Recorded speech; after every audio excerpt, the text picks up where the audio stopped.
Avoid this mistake if you want peace of mind. Most people think protecting your peace is about lighting candles, taking deep breaths, or going off-grid for a weekend. But Stoicism teaches us something deeper, something most people completely overlook.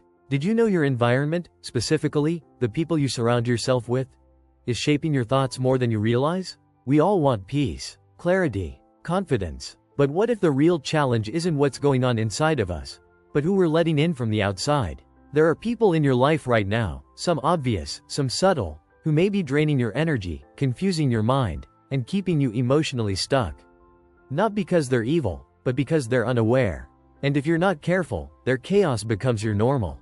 In this video, we're going to explore the 10 types of people Stoicism warns us about, not to judge them, but to better protect ourselves.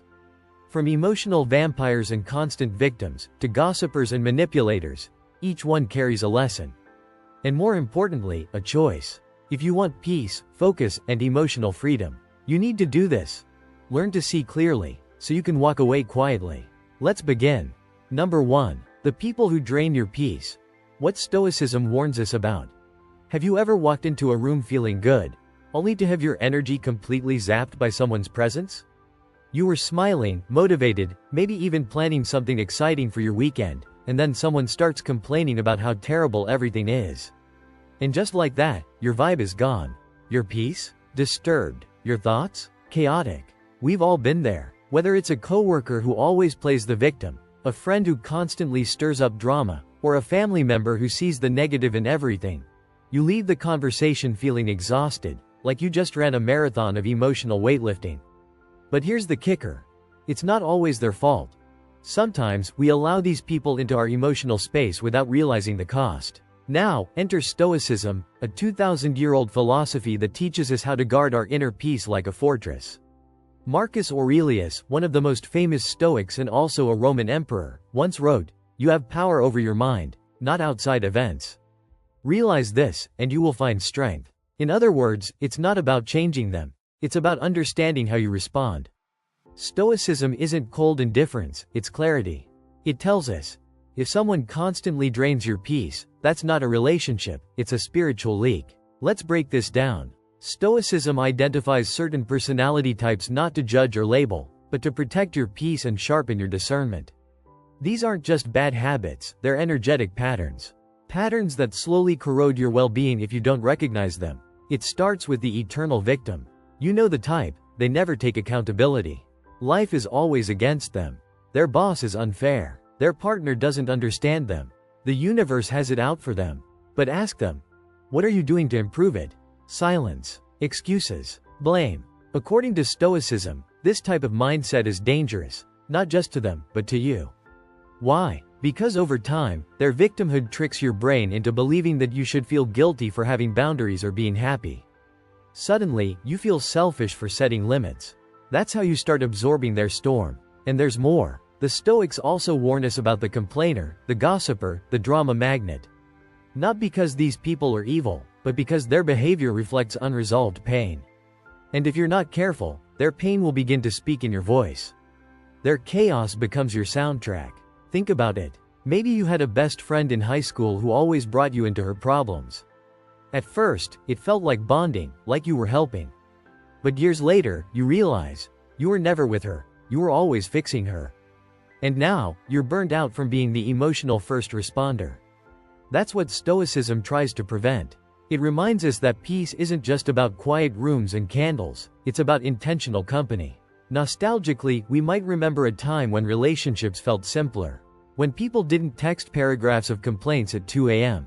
When friendships were about laughter and late-night talks, not emotional labor. And deep down, we want to return to that. We want connections that heal, not drain. So ask yourself, who drains your peace? And more importantly, why do they still have access to it? Curiously, Stoicism doesn't tell us to cut people off with rage. It tells us to observe with clarity. To ask, is this person lifting my spirit or anchoring it? You don't need drama to feel alive. You don't need emotional messiness to feel close. What you need is awareness. And that awareness begins now.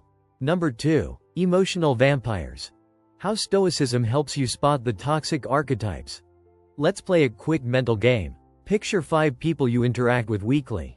Friends, family, coworkers. Now, without overthinking it, who leaves you feeling energized after a conversation, and who leaves you mentally drained? Be honest. Not who you like most, but who leaves your emotional battery at zero. If you're like most people, at least one of those individuals is an emotional vampire. A person who, consciously or not, feeds off your energy. They don't just talk to you, they take from you your time, your attention, your calm. In Stoic philosophy, this is no small matter. Seneca once wrote, "Associate with people who are likely to improve you. Welcome those whom you yourself can improve." The process is mutual. This isn't just feel-good advice. It's a survival guide for your inner world. Stoicism identifies emotional vampires not as villains, but as red flags. Their habits, constant complaining, excessive flattery, self-absorption, contrarianism, are warning signs. They create environments of tension and confusion, making it harder for you to hear your own voice. Here's how you spot them. The flatterer. They're always complimenting, always agreeing. But it's fake. Stoicism warns. Beware those who only tell you what you want to hear. It's not kindness, it's manipulation. The contrarian. Ever met someone who argues just to argue? You could say the sky is blue, and they'll insist it's cyan. Stoicism says, don't waste your energy battling empty egos. Silence, not debate, is often the higher ground. The show-off. They live for applause. Their worth depends on your validation. And while confidence is healthy, dependency on admiration is not. It makes them unpredictable, and your peace, conditional. Now, let's reflect. Maybe you've known these people in real life. Maybe you've been one of them. And that's the hard part. We're not just dodging vampires. Sometimes we're wearing fangs without realizing. Think back to a version of you, 5, 10, maybe 20 years ago. When you felt lost, maybe you sought validation too often. Maybe you took more than you gave in friendships. We all have. And remembering that helps us extend compassion, without sacrificing our boundaries. Stoicism teaches us to observe without hatred, to correct without arrogance, to detach without resentment. It's almost poetic. The emotional vampires aren't villains, they're just unaware. But your job isn't to fix them. Your job is to recognize them and protect your inner space. Because here's the thing. You can't grow in a room that drains you. You can't focus on your goals when you're constantly fending off emotional attacks. You can't find peace when you're babysitting chaos. Now let's be curious. What if you changed the room instead of always adapting to it? What if you curated your environment the way you curate a playlist, removing the noise, keeping only the frequencies that uplift? That's not selfish. That's Stoic strategy. Number 3. Beyond the noise. Letting go of gossip, drama, and empty validation. You ever walk into a room and immediately feel the weight of shallow conversations? Like the minute you sit down, someone starts trash talking a person who isn't there. Or flexing a lifestyle they probably can't afford. Or sharing gossip disguised as concern. And part of you nods, plays along, maybe even laughs, but deep inside, you feel disconnected. Like your soul's in another room, waiting for something real. That's the moment Stoicism taps you on the shoulder. Because one of the most liberating lessons in Stoic thought is this. You don't need to participate in noise to feel connected. Epictetus put it best. If you want to improve, be content to be thought foolish and stupid with regard to external things. Translation? You don't have to engage in drama, gossip, or shallow validation just to be included. Peace is a far better currency than popularity. Let's talk about gossip. It's seductive, right? For a few minutes, it makes you feel important. Like you're in the inner circle. Like you know the truth about someone. But when it's over, what are you left with? A little guilt? A little emptiness? A little less trust in humanity? That's because gossip isn't bonding, it's leaking. Leaking respect. Leaking trust. Leaking focus. The Stoics warn us, energy spent on gossip is energy stolen from your purpose. And then there's drama. Those people who always have a story, always a crisis. At first, it feels exciting. Like you're part of a movie.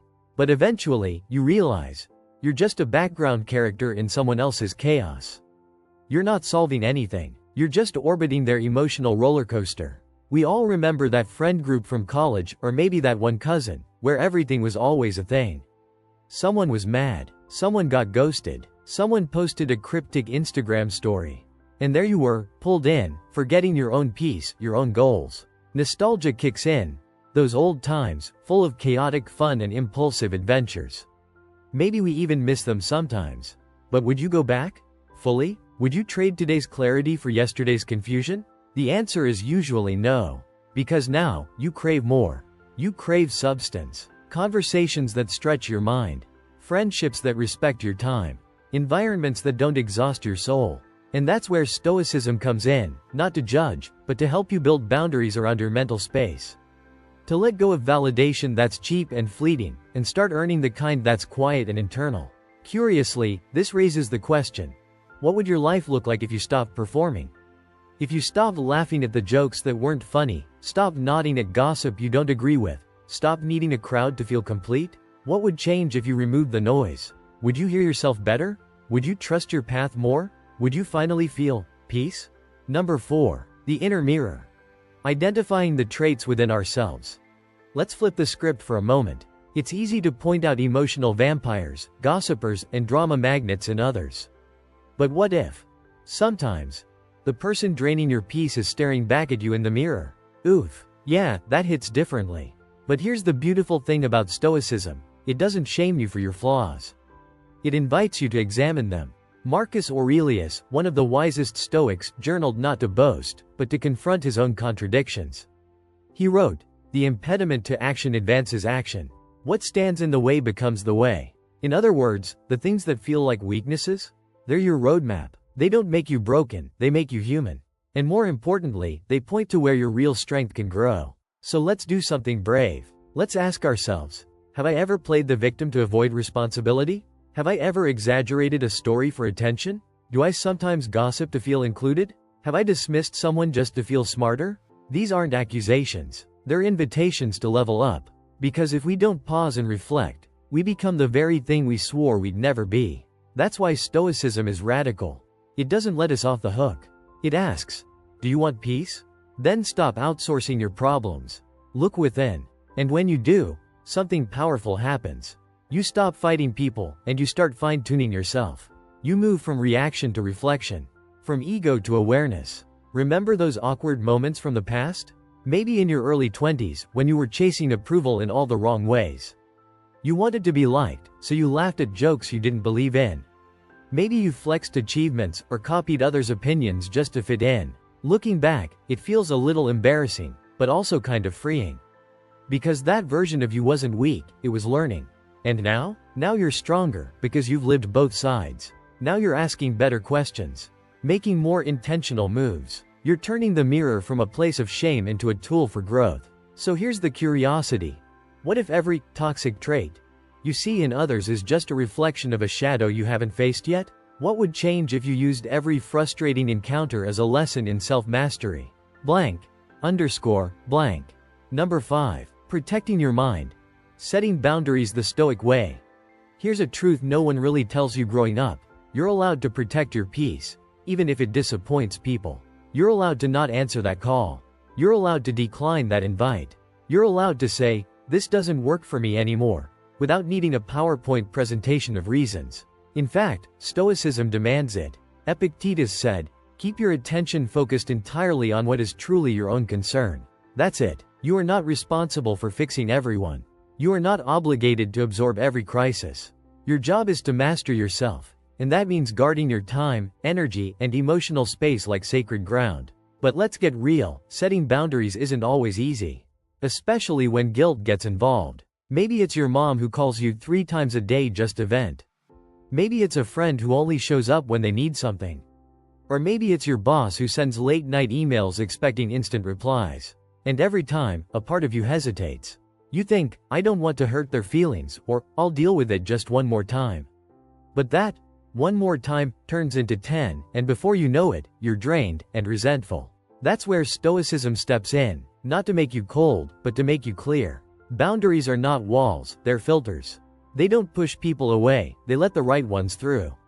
The people who respect your space, your energy, your values. Think back to times in your life when you had no boundaries. Maybe it was a job that overworked you. Maybe a relationship that confused love with possession. You kept giving and giving, thinking it was strength. But inside, you were empty. Now, as you grow, you realize, protecting your mind is not selfish, it's sacred. So here's a thought. What if every no you say is actually a deeper, Yes, to your purpose? What if saying, "I need space," is the most loving thing you can do for both yourself and them? Here's a challenge. In the next 24 hours, set one small boundary. Just one. Watch how it shifts your day. Watch how your mind breathes a little easier. Because every act of self-respect teaches the world how to treat you. Blank. Underscore, blank. Number 6. Choosing stillness over chaos.